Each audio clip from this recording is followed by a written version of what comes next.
মাহমুদুর রহমান মান্নাদের উস্কানির কারণে যখন বলা হয় আমি কে তুমি কে রাজাকার রাজাকার এই রকমের কথা বলার মধ্যে থেকে সংঘর্ষের দিকে নিয়ে গিয়েছিল। মুক্তিযোদ্ধার সন্তানরা হাইকোর্টে রিট করার কারণে কিন্তু এটা এসেছে। আদালত বিলম্ব করেছে না কি কারণে বিলম্ব হয়েছে, বা আদালতের প্রতি আস্থা রেখে আন্দোলনও সেভাবে থেমে থাকেনি, আরও বেগবান হয়েছে, কেন সেটি বেগবান হয়েছিল আপনার কি মনে হয়? বা 148 জনের যে প্রাণহানি হয়েছে সেটারই বা দায় কে নেবে?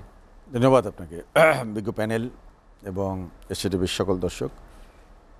কথা বলার শুরুতেই যারা নিহত হয়েছেন ছাত্র, পথচারী, পুলিশ সহ সকলের বিধাত্মার মাগফিরাত কামনা করছি এবং শোকসন্তপ্ত পরিবারের প্রতি গভীর সমবেদনা জানাচ্ছি।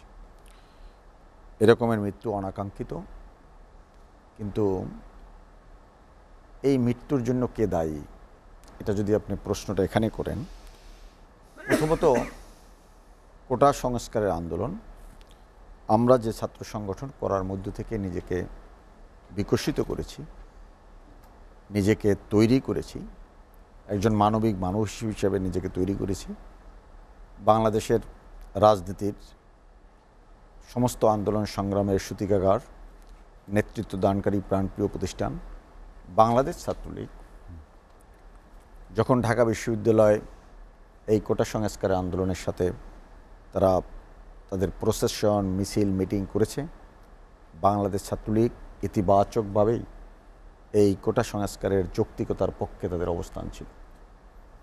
এখন আসেন, এই যে আমার ভাই মিস্টার ঠাকুর বললেন 148 জন হত্যাকাণ্ড, এই হত্যাকাণ্ডের জন্য দায়ী মির্জা ফখরুল ইসলাম আলমগীর। কারণ হলো, আমি প্রায়শই আপনার টেলিভিশন সহ বাংলাদেশের সমস্ত টেলিভিশনগুলোতে বিভিন্ন সময় গত 12-13 বছরে বলে আসছি, আপনি যদি বাংলাদেশের ইনোসেন্ট মুভমেন্টগুলো দেখেন, নিরাপদ সড়ক চাই, সেই আন্দোলনের সময়ও দেখেছিলাম আমির খসরু মাহমুদ ছাত্রদলের এক নেতাকে ফোন করে বলেছিল ঢাকাকে অচল করে দাও, কুমিল্লায় বসে কিছু হবে না, ঢাকা অচল করো। মাহমুদুর রহমান মান্না প্রয়াত সাদেক হোসেন খোকার সাথে ফোনে কথা বলেছিল ঢাকা বিশ্ববিদ্যালয়ে লাশ ফেলতে হবে। এবং এবারের আন্দোলনে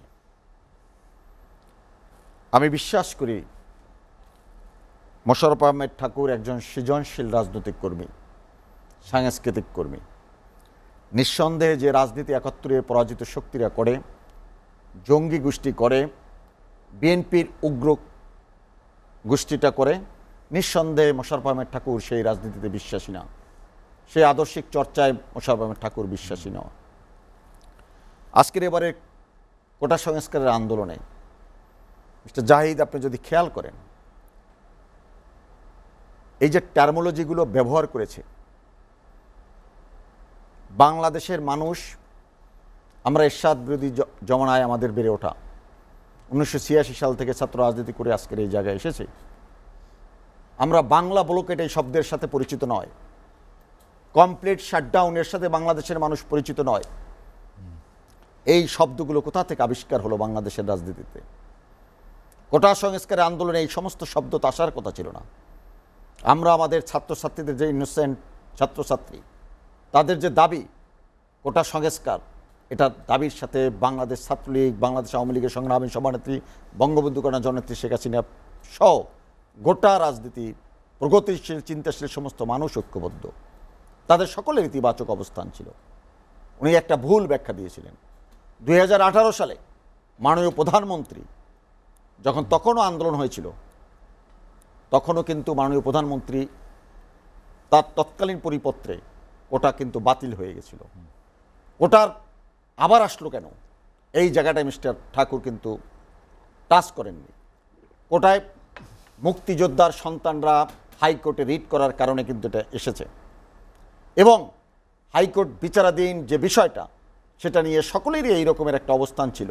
এবং মাননীয় প্রধানমন্ত্রী বঙ্গবন্ধু কন্যা জননেত্রী শেখ হাসিনা জাতির সামনে বলেছে হাইকোর্টের উপরে আস্থা রাখতে।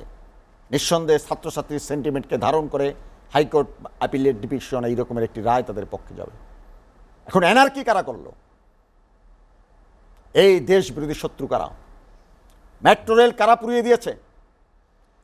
বাংলাদেশ আজকে নতুন করে গোটা তাবৎ দুনিয়ায়, আমার গোটা দুনিয়ার সামনে পরিচয় হয়েছে মেট্রো রেলের কারণে।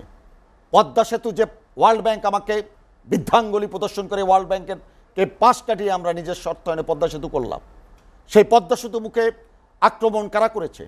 কারাই নেতৃত্ব দিয়েছে?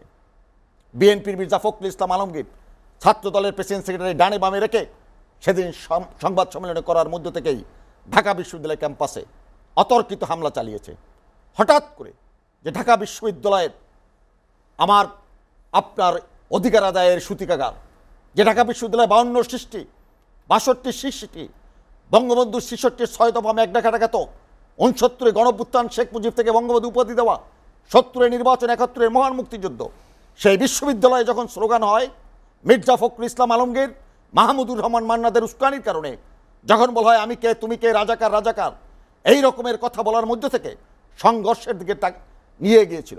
এবং আপনারা কল্পনা করতে পারেন একদিনের মধ্যে, 2 দিনের মধ্যে গোটা বাংলাদেশে কি পরিমাণ এনার্কি করেছে। মেট্রো রেল ভেঙেছে, বিআরটিএ, সেতু ভবন, আমার কত বছরের পুরাতন ঐতিহ্য বাংলাদেশের টেলিভিশন সেন্টার সরকারি প্রতিষ্ঠান। আজকের আমি সেখানে সন্ধ্যায় টকশোতে গিয়েছিলাম। পাকিস্তানিরাও আমাদের এই বিটিভি ভবনে হামলা করে নাই, ওরা করেছে। ওরা চায় না বঙ্গবন্ধু কন্যা শেখ হাসিনার নেতৃত্বে বাংলাদেশ আজকে উজ্জ্বল দৃষ্টান্ত গোটা দুনিয়ার মাঝে।